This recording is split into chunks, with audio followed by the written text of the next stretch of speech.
So മക്കളെ നാലാമത്തെ ക്വസ്റ്റ്യനിലേക്ക് വരാം. സോ ഫോർത്ത് ക്വസ്റ്റ്യൻ ചോദിച്ചിരിക്കുന്നത് സ്ട്രക്ചർ ഓഫ് ആറ്റത്തിൽ നിന്നാണ്.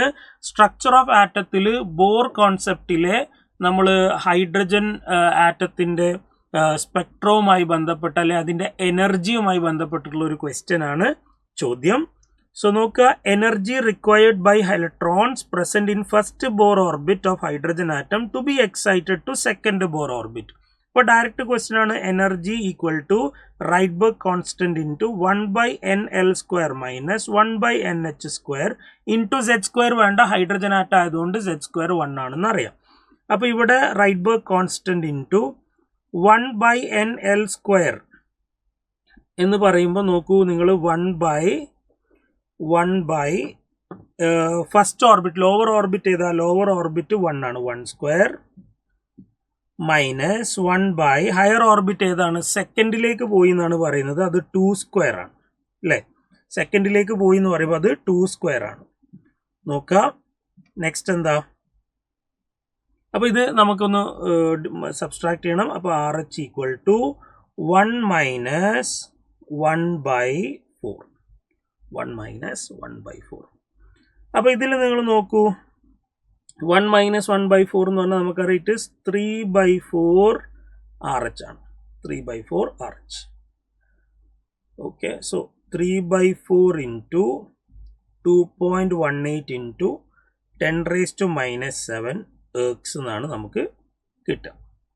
ഓക്കെ, സോ ഇതിനി നമുക്കൊന്ന് കാൽക്കുലേറ്റ് ചെയ്ത് നോക്കണം. സോ കാൽക്കുലേറ്റ് ചെയ്ത് കഴിഞ്ഞാൽ നമുക്ക് അതിൻ്റെ ഒരു കറക്റ്റ് ആൻസറിലേക്ക് എത്താൻ പറ്റുള്ളൂ. സോ വെയിറ്റ് എ മിനിറ്റ്, ഞാനൊരു ജസ്റ്റ് ഒന്ന് ഹോൾഡ് ചെയ്യണേ നിങ്ങൾ. യെസ്, അപ്പോൾ നോക്കുക, ഇതൊന്ന് നമുക്ക് കാൽക്കുലേറ്റ് ചെയ്യാം. ഞാൻ കാൽക്കുലേറ്റർ ഒന്ന് എടുക്കട്ടെ.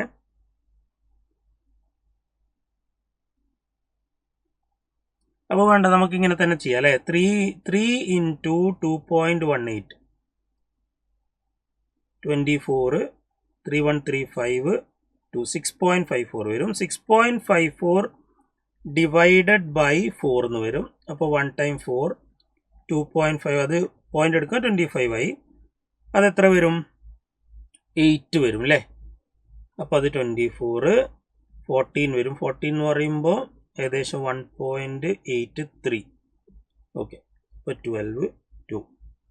യെസ്, അപ്പോൾ നോക്കുക, നമുക്ക് കിട്ടുന്ന ഉത്തരം എത്രയാണ്?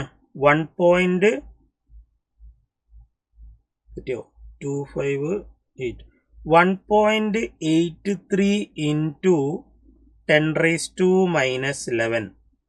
അതിനെ ഇനി നമുക്ക് എന്താക്കണം? ജൂൾ പെർ മോൾ ആക്കാനാണ് പറഞ്ഞിരിക്കുന്നത്. പക്ഷെ ഇത് ശ്രദ്ധിക്കേണ്ട എന്താ വെച്ചാൽ ഇതിൽ ഒരു ആറ്റത്തെ കുറിച്ച് നമുക്ക് പറഞ്ഞിട്ടില്ല. അപ്പോൾ എർഗ്സിനെ നമുക്ക് ജൂളിലേക്ക് ആക്കാൻ എന്ത് ചെയ്താൽ മതി? ഇൻറ്റു 10⁻7 ചെയ്താൽ മതി അല്ലേ. ഇൻറ്റു 10⁻7 ഞാൻ ചെയ്ത് കഴിഞ്ഞാൽ അത് ജൂൾസിലേക്ക് മാറും. അപ്പോൾ 10⁻⁻7. അപ്പോൾ 10⁻⁻7 ചെയ്ത് കഴിഞ്ഞാൽ അത് ജൂൾസ് പെർ ആറ്റത്തിലേക്ക് വരും. ഇനി അതിനെന്ത് ചെയ്യണം?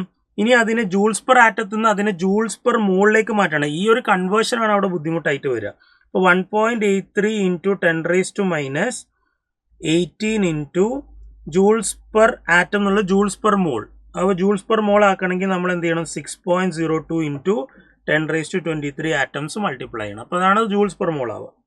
അപ്പോൾ ഇത് മൾട്ടിപ്ലൈ ചെയ്യുന്ന സമയത്ത് നമുക്ക് 9.835 ഇൻറ്റു 10⁻5 ജൂൾ പെർ മോൾ എന്ന് വരും.